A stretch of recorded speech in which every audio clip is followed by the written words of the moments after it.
Boa noite a todos, que Jesus nos abençoe. A palestra da noite de hoje, ela tem como tema o bom samaritano. A palestra será proferida pelo nosso amigo e irmão em Cristo, Vandrei Mundim. Toda a fala do nosso irmão será pautada em cima dos ensinamentos do Cristo Jesus. Então, meus irmãos, vamos orar?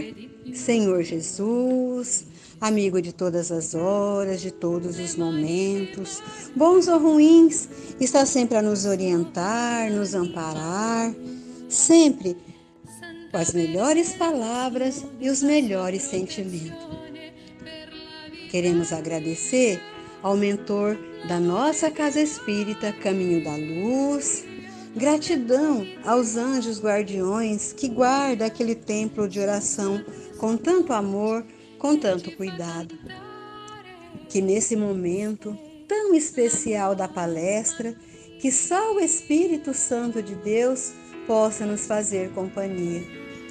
Que Jesus ainda intua o nosso amigo Vandrei, para que ele profira para nós as melhores palavras e os melhores sentimentos.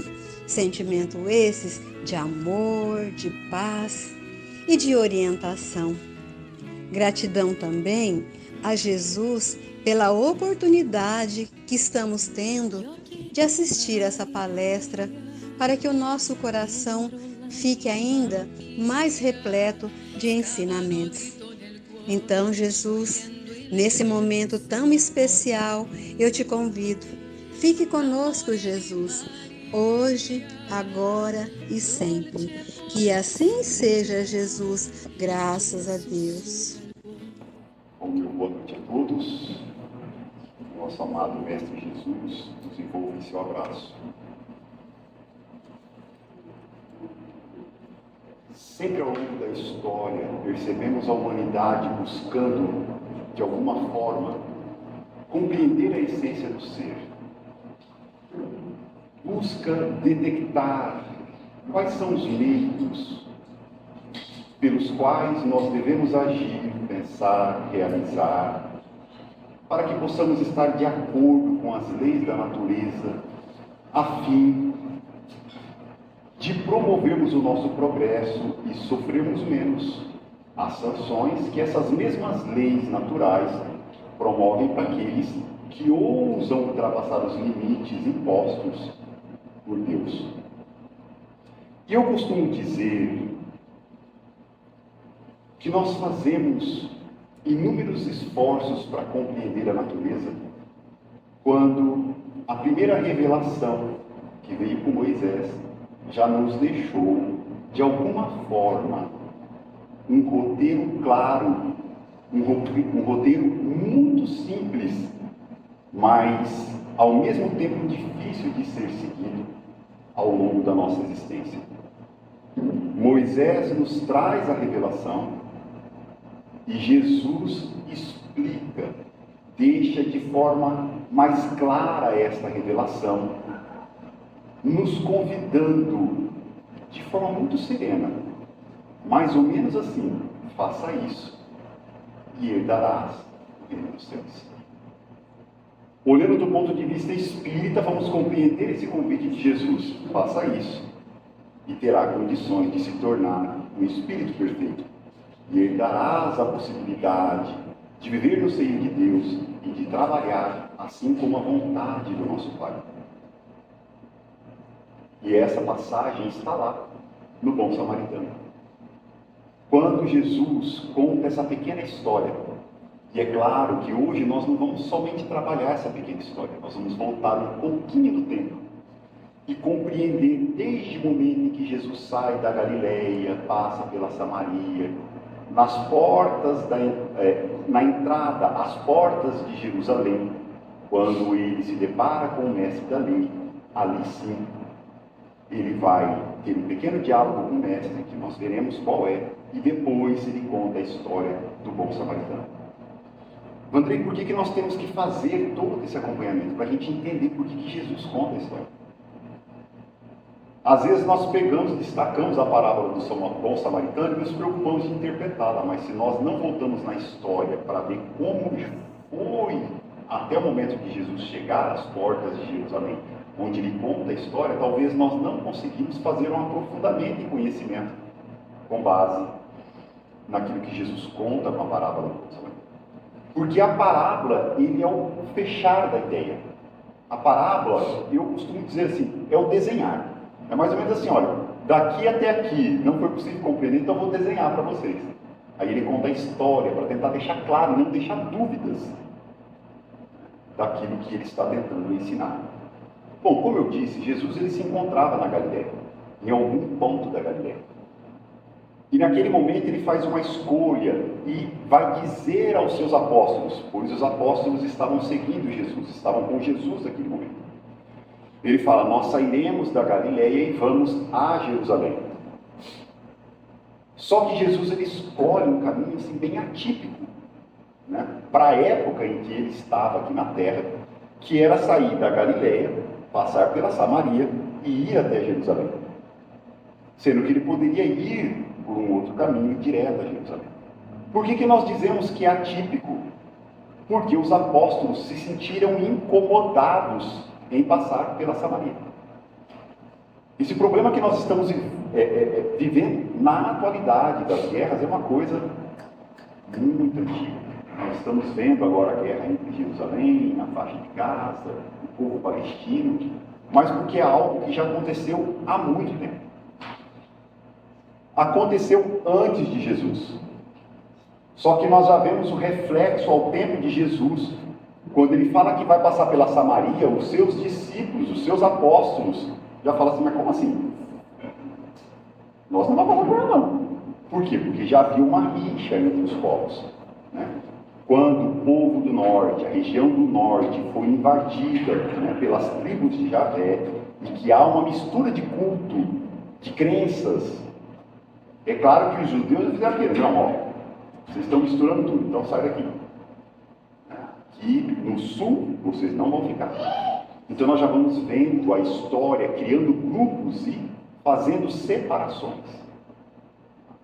Então, de certa forma, o povo que vivia na região norte não era bem visto pela região sul, e naturalmente o pessoal que vivia na região norte não gostava do pessoal da região sul, aonde está Jerusalém. Estava, né, na época de Jerusalém. Então veja só, já é uma rixa de longa data. Mas Jesus ele faz, né, questão, nós vamos passar por lá. E os apóstolos, mas não, Senhor, não vá por lá. Né? E Jesus faz questão que nós vamos passar por lá. E realmente passaram por alguns constrangimentos quando chegaram na Samaria, porque o que a história nos diz? Quando Jesus entra na Samaria, ele vai buscar pouso naquela região, para depois eles prosseguirem até Jerusalém. Quando ele pede pouso, o que acontece? Eles fazem, ó, aqui não. Por quê? Porque eles tinham vestimentas, eles tinham a aparência daqueles que iam a Jerusalém. E os samaritanos, né, o povo que vivia em Samaria, falou, não, aqui nós não aceitamos vocês. No momento em que eles negam pouso a Jesus e aos seus apóstolos, o que Tiago e João faz? Senhor, queres que mandemos descer dos céus raios e mantemos fogo em tudo? Olha só, nós estamos falando dos apóstolos do Cristo, e a gente se sente preocupado quando a gente fica um pouquinho nervoso, mas a gente não está mandando botar fogo em nada, né? Percebe? Os apóstolos não eram espíritos perfeitos.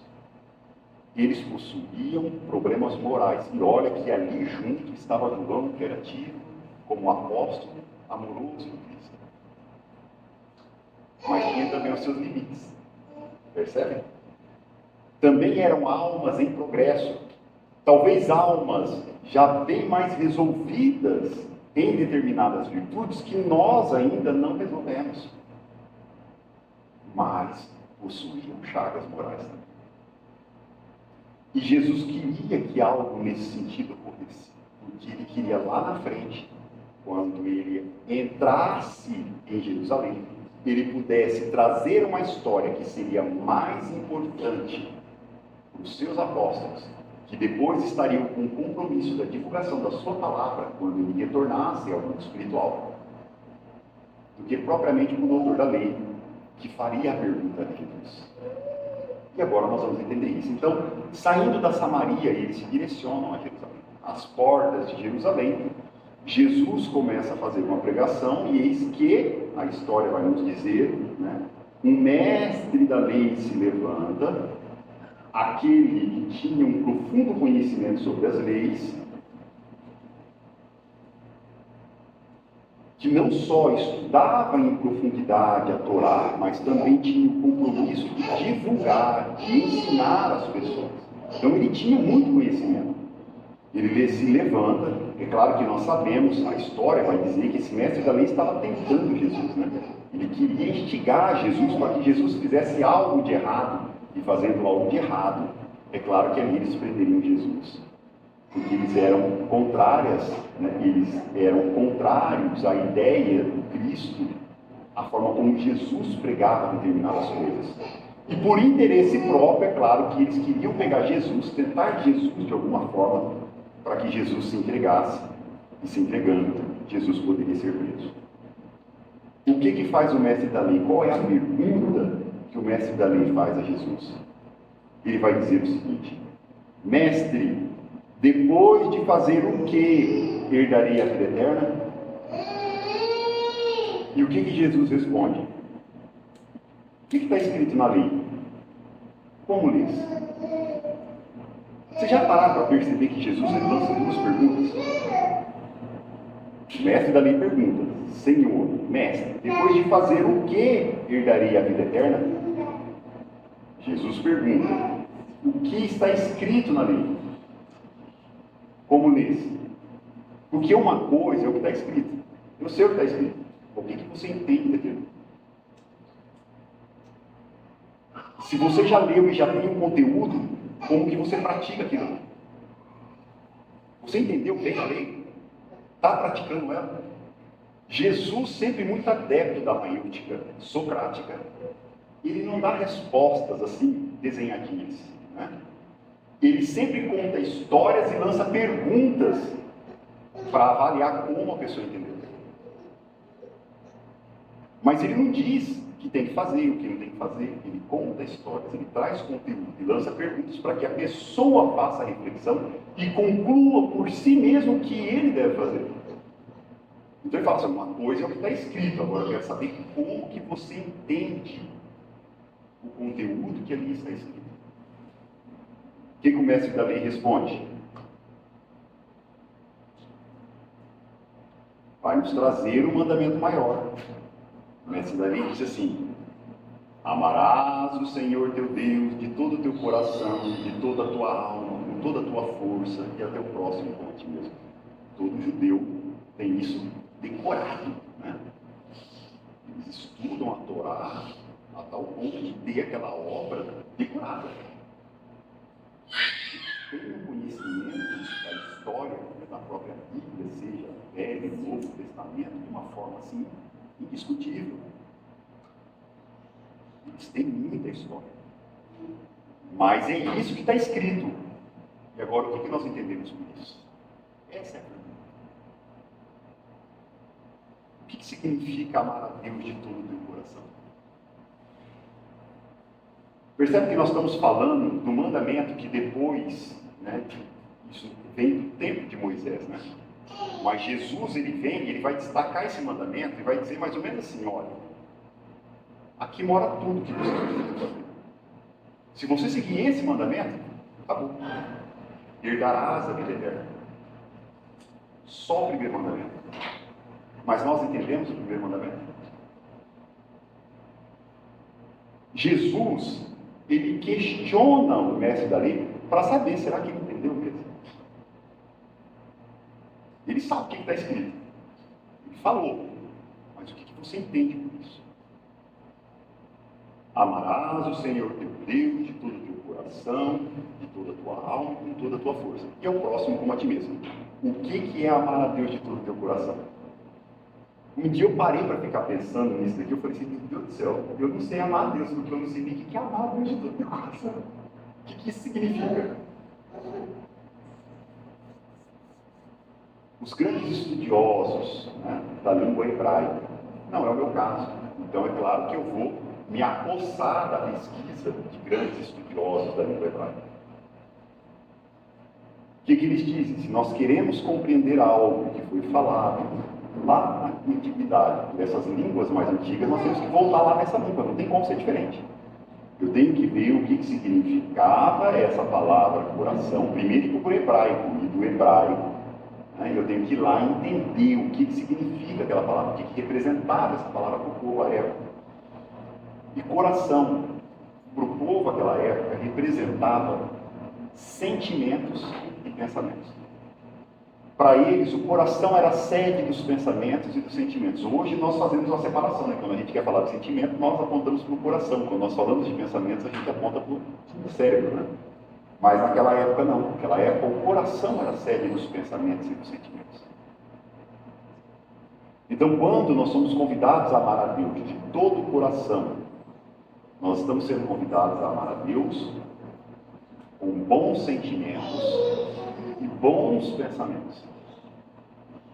O que a doutrina espírita nos diz? Que nós reencarnamos para equilibrar o quê? Os nossos pensamentos e sentimentos. Nós estamos na Terra para aprendermos a pensar melhor e a sentir melhor. Naturalmente, pensando bem, sentindo bem, as nossas ações serão mais equilibradas.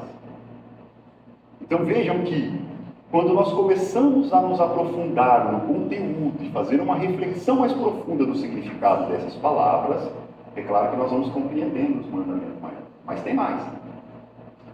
Se entender o que é amar a Deus de todo o teu coração é complicado, quando fala, olha, agora eu tenho que amar de toda a minha alma, eu falo, pronto, aqui já desisto. O que é amar a Deus de toda a tua alma?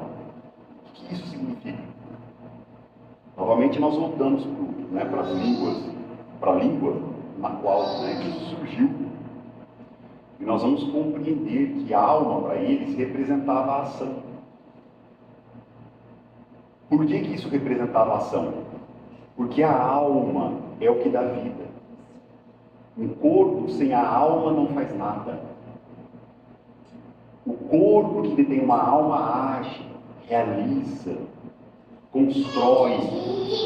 Então a alma, para eles, tinha um forte apelo no sentido da ação, de criar, de realizar, de poder fazer alguma coisa.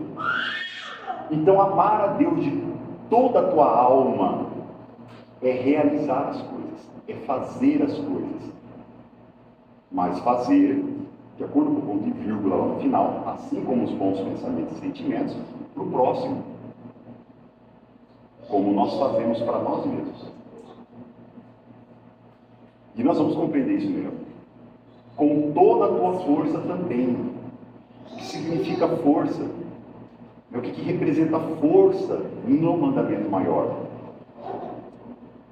É uma tradução bem estranha quando chega no português, mas quando nós pegamos no hebraico, que nós vamos trazer e compreender na tradução, essa palavra tem a conotação de pegar tudo que nós possuímos, o nosso poder econômico, material, e colocar em função do próximo. Então, amar a Deus de toda ou com toda a tua força é colocar os nossos bens materiais para ajudar o próximo. Então, se alguém está precisando e eu tenho condições de ajudar, eu dou algo material para aquilo. E, gente, não sou eu que estou falando. Vocês lembram que eu falei assim que Jesus, com a parábola do bom samaritano, ele vai desenhar isso? Daqui a pouco nós vamos chegar lá e vocês vão ver, é Jesus que fala. É exatamente este o entendimento a respeito do mandamento maior. Mas nós só conseguimos ter essa compreensão quando nós voltamos lá atrás e compreendemos o significado da palavra para o povo daquela época. Se nós pegamos essa tradução no literal nos nossos dias, força, nós nunca íamos imaginar que força tem alguma coisa a ver com bens materiais. Percebe? É por isso que nós dependemos. Né? No meu caso, o Haroldo Dutra Dias faz um estudo, né? Conhece o hebraico, fala línguas como o hebraico desde os 7 anos de idade. Veja, escrevia textos nessa língua desde há muito tempo. Porque ele sempre foi. Tem como é que fala, a maior biblioteca da América Latina de obras no hebraico e no latim. Então, assim, ele é um profundo estudioso. Traduziu, né, o Evangelho novamente, diretamente da sua língua natural. Ele não foi pegar já no português para traduzir. Então nós temos um Novo Testamento, né, os Evangelhos traduzidos pelo Haroldo, mas buscando lá no original. O que dá uma diferença muito grande, porque quando nós pegamos de outras línguas, ela já vem com vícios. E o Haroldo não faz só uma tradução pegando lá da obra. Ele, quando tinha dúvidas a respeito de uma tradução, ele pegava o avião daqui, ia lá para Jerusalém, ou lá para aquela região, conhecia os costumes, para poder fazer uma tradução mais fiel aos costumes do período. Então, olha o trabalho que ele se deu para poder fazer essa tradução. Então, nós costumamos dizer que é uma das traduções mais fiéis que tem, né, à língua e aos costumes. Que vale muito a pena a gente ter uma cópia para poder, né, fazer as pesquisas em algo que nos dê um pouco mais de certeza. Então, veja só. E ao teu próximo como a ti mesmo. Não tem toda a nossa representação, seja através de sentimentos, de pensamentos, de ação ou de bênção, não é com relação a Deus, mas com relação ao próximo. E tudo que nós fazemos com relação ao próximo, nós estamos fazendo a Deus, porque nós estamos obedecendo às suas leis. Nós estamos vivenciando as suas leis. Nós não estamos infringindo as suas leis. Naturalmente, nós estamos realizando o nosso progresso. Então, quando nós aprendermos a fazer pelo próximo da mesma forma que nós fazemos para nós mesmos, todo o problema está resolvido. Porque quando nós tratamos uma pessoa mal, por exemplo, se nós estivéssemos no lugar dela, nós não gostaríamos de ser tratados mal.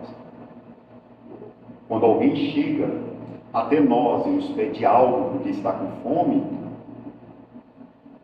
se nós não fazemos nada e temos condições ali naquele momento de fazer, se nós estivéssemos no lugar dela, nós não gostaríamos de receber ou não. Então nós temos que parar para viver com mais empatia em relação às pessoas, nos colocando no lugar dela. Ah, mas essa pessoa está nessa situação porque ela quer. Será? Nós paramos para perguntar para ela qual é a história de vida dela que a colocou naquela situação? Para refletir melhor, com profundidade, sem aquele julgamento que Jesus não fala, não julgueis para não ser julgado, porque você não sabe com certeza o porquê ela está lá. Porque às vezes as razões dela estar lá não estão nem nessa vida, estão em outras. Por conta da lei de causa e efeito, está ali. Para viver experiências que ela necessita para o progresso. E nós temos que viver as nossas experiências para progredir. E dentro dessas experiências, se estamos em melhor condição, materialmente falando, financeiramente falando, é o de apoiar aquele que está com menos. Esse é o nosso compromisso. Mas e o que nós fazemos? Então, o que o mandamento maior nos propõe é que a gente aprenda a amar a Deus em 3 níveis. De todo o teu coração, bons sentimentos e bons pensamentos em relação ao próximo e em relação a nós mesmos. É agir quando precisar. Sempre que o próximo precisa, eu tenho que agir. Eu tenho que fazer alguma coisa. E sempre que alguém precisar de um apoio material, se eu tenho condições de dá-lo, que às vezes não tenho, que eu faça. São os 3 níveis de amor. Essa é a proposta do mandamento maior. Mas é claro que Jesus, diante dessa resposta do mestre da lei, né? Que Jesus pergunta lá, o que está escrito? Como lês? O mestre da lei lança o mandamento maior. Jesus faz o quê? Faze isso e viverás. Mas o mestre da lei, ainda tentando instigar Jesus, pergunta, mas mestre, quem é o meu próximo? Jesus falou, bom, ele não entendeu nada do que eu falei. E Jesus já sabia, eu vou falar a palavra do bom samaritano e ele também vai. Ele vai entender, mas ele não vai querer fazer. Nós vamos demonstrar que realmente esse é o pensamento do mestre da lei. Por mais que Jesus falou, por mais que ele compreendeu, ele não se colocou na posição daquele que queria realmente viver o mandamento maior. Mas para os apóstolos de Cristo, que ali estavam, o ensino tocou. Porque era para eles. Porque eles passaram pela Samaria. E agora nós vamos compreender toda essa passagem. E a importância desse momento às portas de Jerusalém para os apóstolos do Cristo. Então, Jesus começa a desenhar, como eu costumo dizer, detalhando o mandamento maior, contando a história do bom samaritano. E vocês vão ver que todos esses significados do mandamento maior que eu trouxe essa noite, através das pesquisas, né, que nós tivemos acesso, está na parábola do bom samaritano. Quer ver? Certo homem descia de Jerusalém para Jericó e caiu nas mãos de assaltantes, os quais, depois de havê-lo despojado e espancado, retiraram-se, deixando-o semi-morto. Percebe? Um homem foi assaltado, espancado, despojado, quase que semi-nu, e foi deixado ali semi-nu.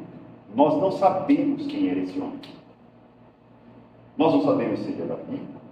Nós não sabemos se ele era pobre, nós não sabemos se ele era do norte, se ele era do sul, se ele vinha da Galileia, se ele vinha da Samaria, se ele vinha de Jerusalém. Nós não sabemos quem ele era. Temos a ideia do caminho, porque ele fala que ele descia de Jerusalém para Jericó, mas não sabemos de que terra ele era. Ele poderia estar voltando para casa, né? Que seria Jericó, ou não, ele era de repente, de Jerusalém, estava indo fazer algo em Jericó, que era a cidade, né, tida como a cidade do comércio, das questões materiais, das questões mundanas. Jerusalém, as coisas de Deus. Jericó, as coisas da matéria. As pessoas, quando queriam, por exemplo, né, se prostituir, elas desciam para Jericó, porque lá encontravam as mulheres, né, que queriam se vender. Negócios, né? Era lá em Jericó que se fazia. Então esse homem se deslocava para lá. Talvez de passagem, ou talvez voltando para cá. Nós não sabemos quem é esse homem. Jesus fez questão de deixar ele no anonimato, e nós vamos entender por que ele tinha que ficar no anonimato. Porque agora vem aqui a sequência.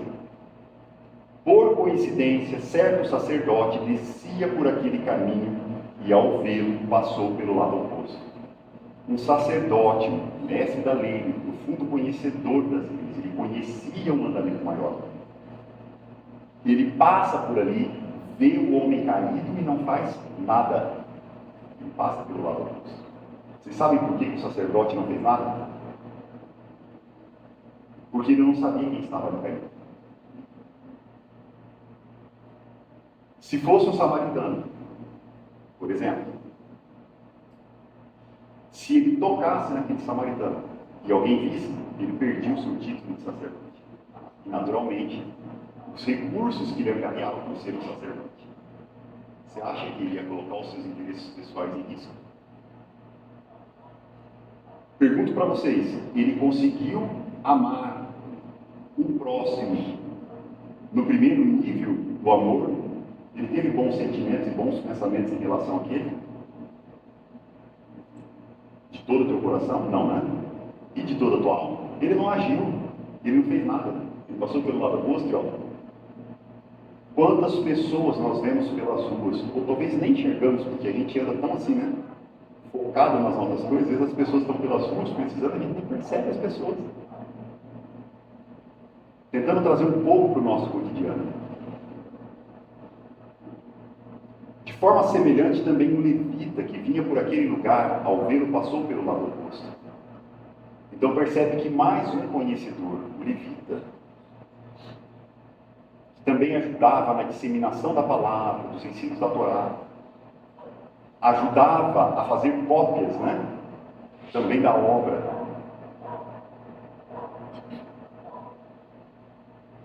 Veja o que ele faz. Passa também. Ele também não consegue, nem no primeiro nível de amor, sentir nada por aquele samaritano. Por aquele que foi despojado, né? Espancado. Nós não sabemos quem é. Porque ele também não podia tocar. Se ele tocasse e fosse alguém estranho, ele já teria um problema. Dá para perceber a rixa? E por interesses pessoais, às vezes nós não fazemos. Eu faço pelas pessoas que eu já me acostumei a amar. Mas se eu não gosto, eu não faço. E quem é o nosso próximo? Só quem não acaba de amar. Percebem? Amai os vossos inimigos. É o que Jesus nos pede. Nós temos que aprender a amar os nossos inimigos, porque amar quem a gente ama não é fácil. Nós temos que aprender a amar todos os nossos irmãos. Vamos lembrar de Paulo e Estevão? Estevão, já apedrejado, no colo de Abigail. Saulo, que vai ser Paulo depois, está ali, ouvindo Abigail conversando com o irmão, que já quase morrendo no colo. Porque Saulo, que seria Paulo, mandou apedrejar o irmão dela. Ela é noiva de Saulo, de Paulo. Ele mandou, apedreja ele até a morte. Porque ele era cristão. Percebe? Estevão olha para ela, sorridente, mas já à beira da morte diz: quem é ele? Ele é meu nome. Ele sorri e fala: então ame. Ela olha assim, até com espanto. Saulo, então, olha com espanto maior ainda e fala: como assim? Eu vou apedrejar o cara está pedindo para que ela me ame. E ela é irmã dele. Eu mandei matar o meu cunhado. Porque ele realizará grandes feitos no futuro. Ele só não sabe disso. Então, ajude-o.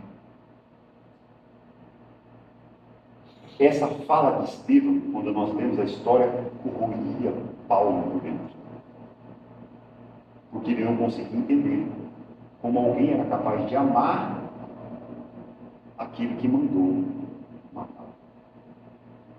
Ame os vossos inimigos.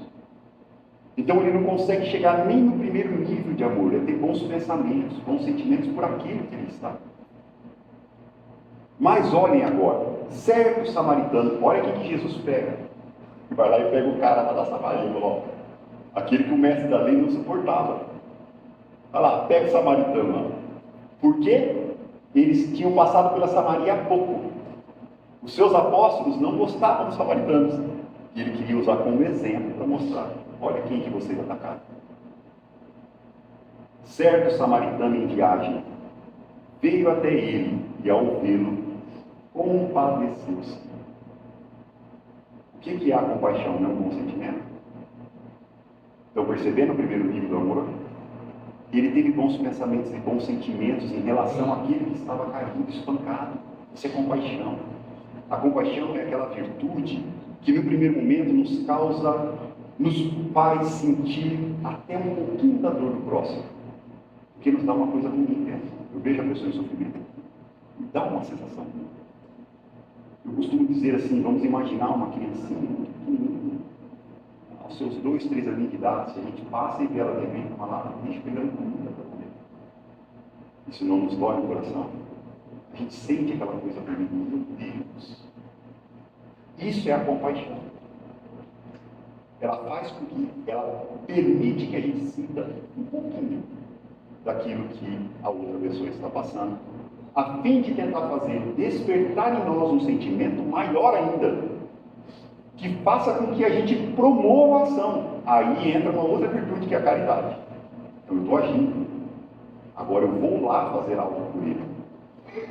Então o samaritano, ele já amou o próximo no primeiro nível, que é ter bons sentimentos. Ele já se compadeceu. Mas ele parou por aí? Vamos lá. E aproximando-se, atou os ferimentos dele. Amou a Deus de toda a tua alma.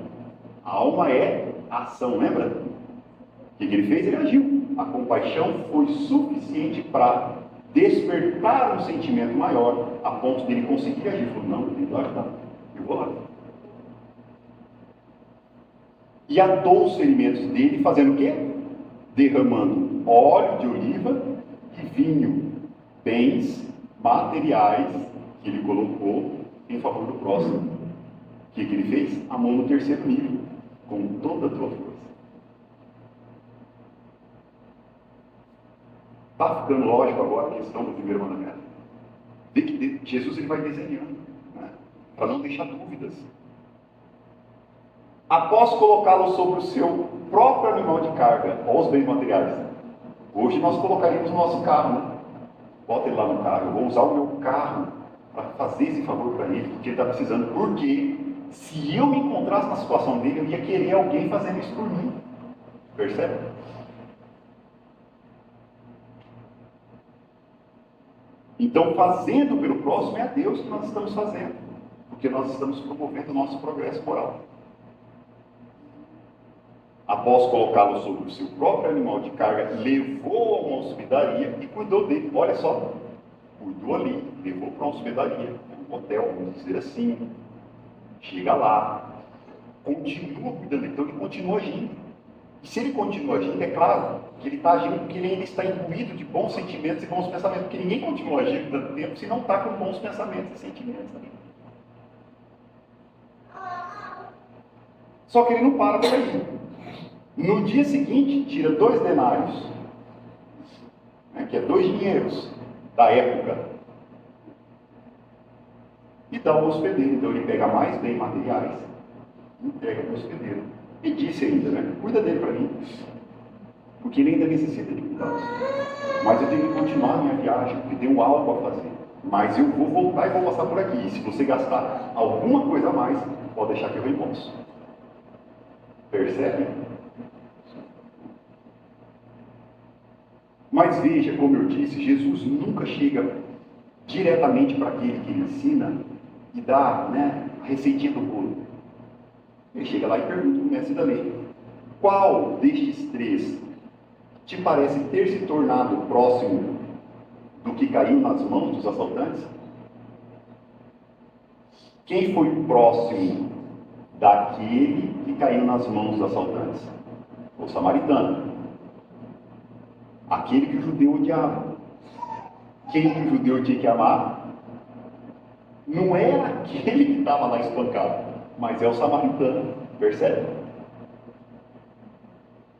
Então, o judeu ele vai entender o quê? Não, você está querendo me dizer que eu tenho que amar o samaritano de todo o meu coração, com toda a minha alma, de toda a minha alma e com toda a minha força? É isso que você está querendo dizer, Jesus?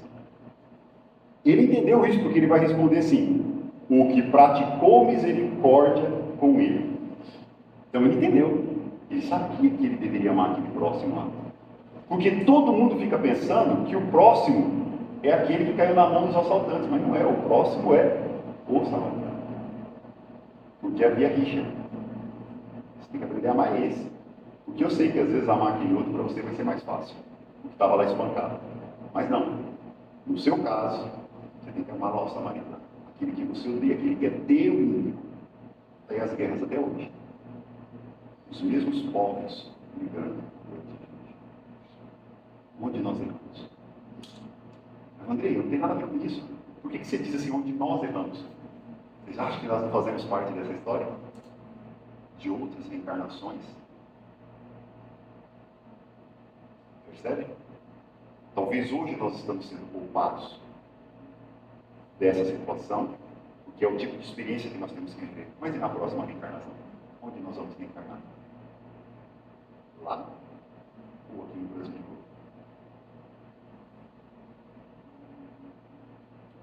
Vejam que ele vai dizer assim: o que praticou misericórdia com ele. Você vê que ele não falou a palavra samaritana? Por que ele não falou? Porque da boca do judeu não poderia sair essa palavra, porque ela era impura. Percebe que ele ainda não entendeu o negócio?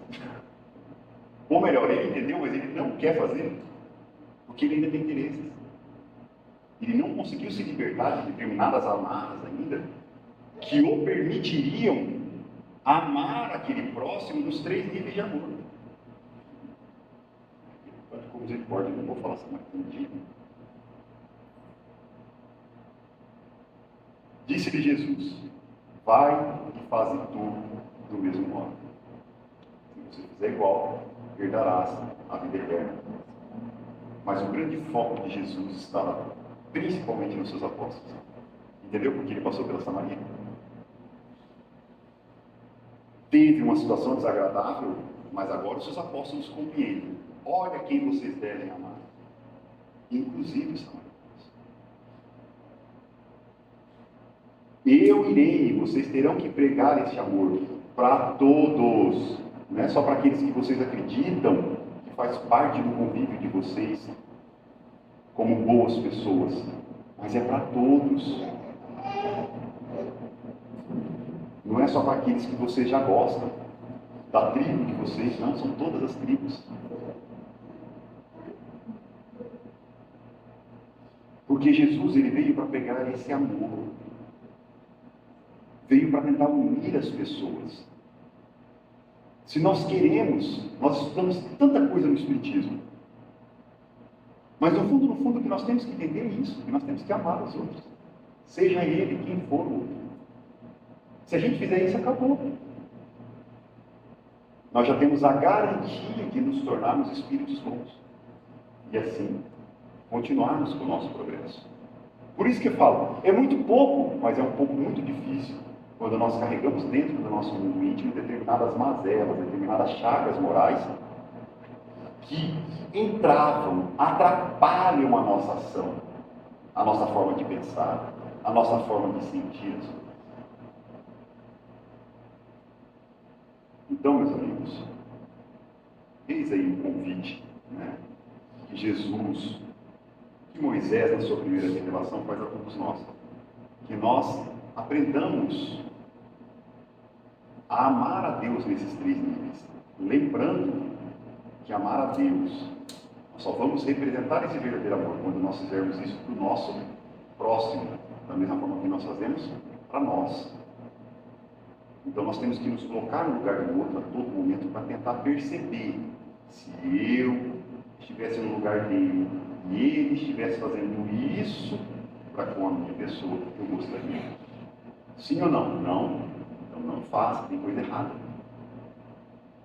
Não pode ser bom quando eu faço e ruim quando o outro faz. Isso não é algo legal. Não representa o amor que Jesus e Moisés e Deus convida para que a gente tenha. Então é amar a Deus de todo o teu coração, é ter bons pensamentos, bons sentimentos. Então quando alguém faz algo errado, eu não ficar lá em pensamento pensando mal da pessoa.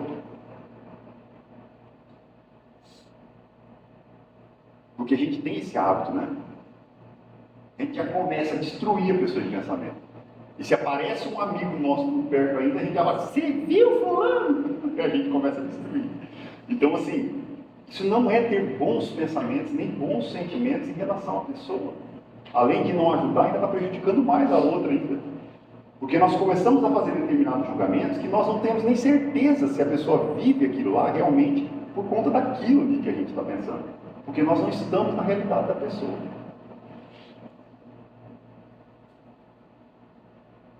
Às vezes a gente chega assim para os nossos filhos, e eu falo isso para o meu filho, falo, rapaz, eu sei por que você está fazendo isso, eu te conheço. Eu chego para ele e falo assim, não conhece nada. Você não faz a mínima ideia do sentimento que está me motivando a fazer isso. Você acha que sabe.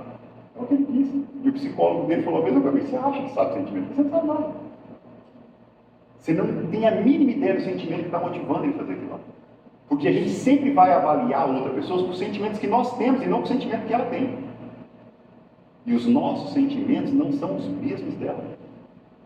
Então a gente só julga, só imagina, só acha, mas nós não temos certeza. O único ser que pode ter certeza sobre os sentimentos do próximo é Deus. E os espíritos perfeitos. E esses sim compreendem os sentimentos humanos. E esses sim têm condições de nos auxiliar seriamente no tanto os nossos sentimentos. Mas da nossa parte, nada mais, nada menos do que um julgamento que a gente faz. Eu acho que é. Fulano de tal fez errado daquele jeito e por causa disso a gente acha que é. Mas às vezes os sentimentos, os pensamentos que o motivaram a fazer aquele errado é totalmente o contrário. Às vezes a intenção era super boa, ele só não sabia qual era o melhor caminho. e a gente está julgando a pessoa. Percebe?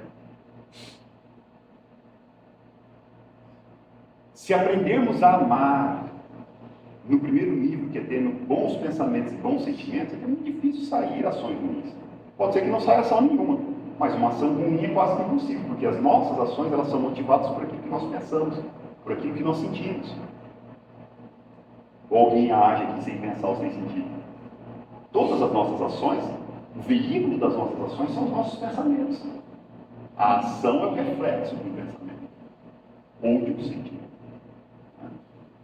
Então é claro que se eu equilibro os meus pensamentos, os meus sentimentos, naturalmente eu só terei boas ações.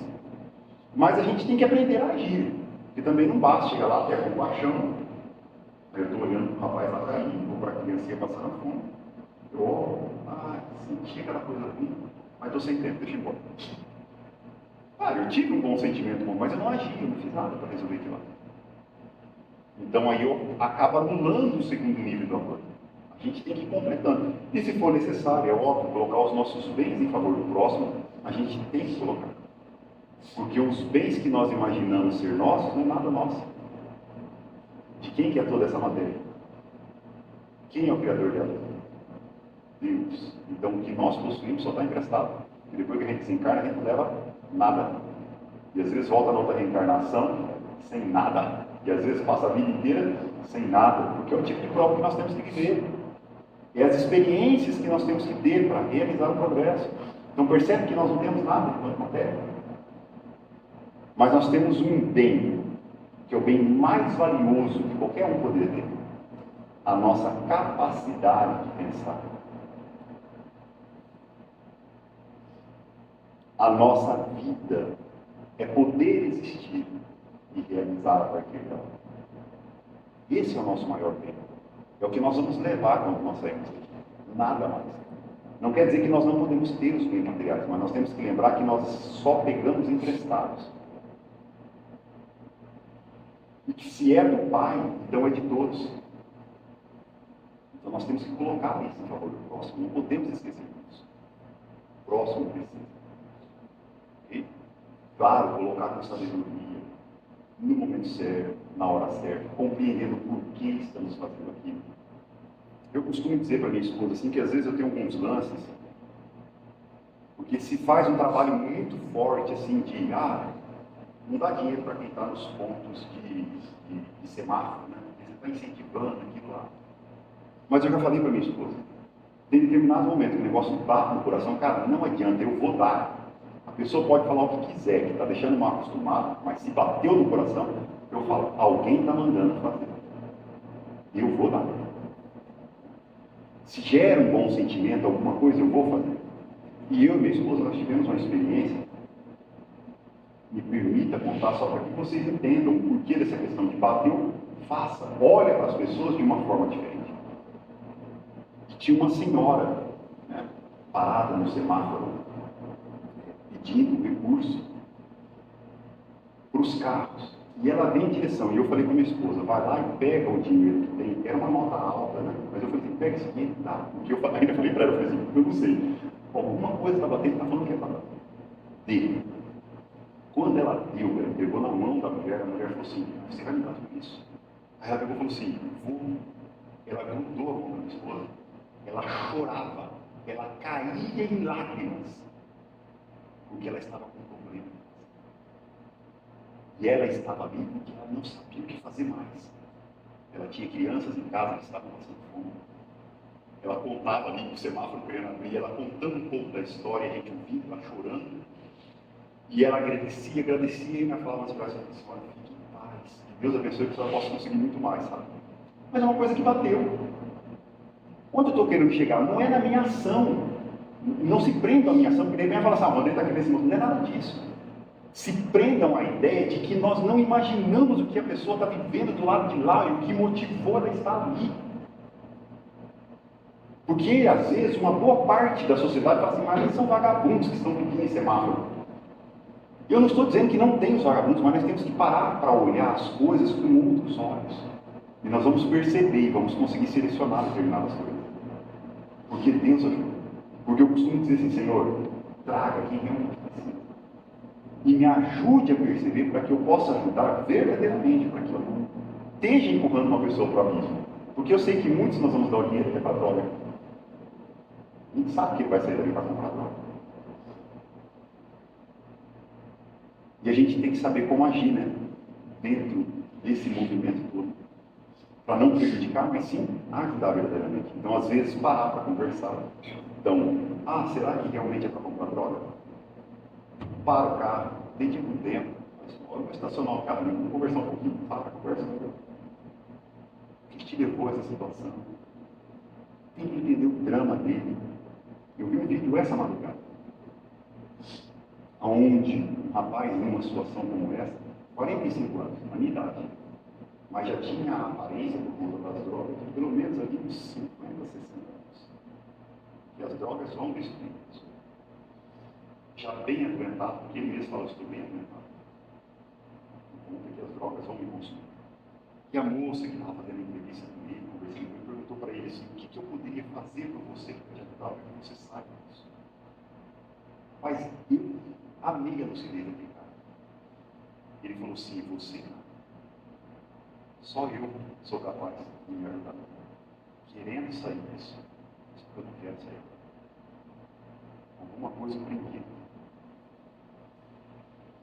Olha a resposta. Alguma coisa não prendia lá. E ele olha e diz o seguinte para essa moça. Mas eu quero deixar um recado. Jovens, fiquem longe das bebidas. Porque a gente começa a beber bebidinha. Depois a gente fuma uma maconhinha. E aí a gente se perde. Porque nós sempre queremos mais. E foi assim que eu cheguei. E hoje eu não quero sair. Porque eu não consigo sair. Isso é o que representa muitas pessoas. Ele cometeu um erro em começar. Mas nós temos que entender que é muito difícil mesmo. Então nós não podemos simplesmente pegar um ser na sociedade que clama por ajuda e marginalizar. Porque ele também tem que comer. Ele também tem que sobreviver. Amar a todos. Jesus não fez seleção. Jesus não foi seletivo. Jesus ajudou a todos que o procuraram. Jesus continuou e amou a Judas até o final, mesmo sabendo que Judas o traiu. E ama até hoje. Não há diferença. Eis o mandamento maior. Eis o nosso roteiro de vida. É isso que nós temos que seguir. Qual é a minha meta? Essa é a nossa meta. Compreendido agora com clareza o mandamento maior, agora a gente sabe o que fazer. Quando nós não compreendemos muito bem o ensino, fica difícil a gente agir conforme pede aquele que trouxe o ensino. Mas agora nós compreendemos, nós temos uma maior clareza. Então, meus irmãos, é diante desta fala de Jesus que ele nos trouxe, quando esteve na terra, mais um ensino que vem bem antes do Cristo, desde os tempos de Moisés. É que pedimos, nesses instantes finais da atividade de hoje, em primeiro lugar, para que Jesus, Deus, o nosso Pai, nos perdoe por ainda insistirmos e manter em nosso mundo íntimo sentimentos que não condizem com o mandamento maior, sentimentos que nos fazem priorizar unicamente os nossos interesses pessoais, nos esquecendo completamente do próximo. Muitas vezes o próximo, bem próximo, aqueles que estão em nossa família, aqueles que estão no nosso ambiente de trabalho profissional, aqueles que fazem parte do nosso convívio social. Mas não podemos perder de vista que é no ensaio das relações mais próximas que nós devemos chegar àqueles desafetos nossos que um dia prejudicamos de alguma forma, demonstrando o nosso amor para si. Podermos, com a tua graça, ascendermos, crescermos, aspirando ser um grande trabalhador do nosso Pai, exercendo os nossos pensamentos e as nossas ações com base unicamente nas leis, rogando as tuas bênçãos, que sempre nos anima a perseguir confiante no dia de amanhã. Nos despedimos agradecendo de coração pela oportunidade da noite, pelo Espiritismo em nossas vidas, por tudo que nos dá, por tudo que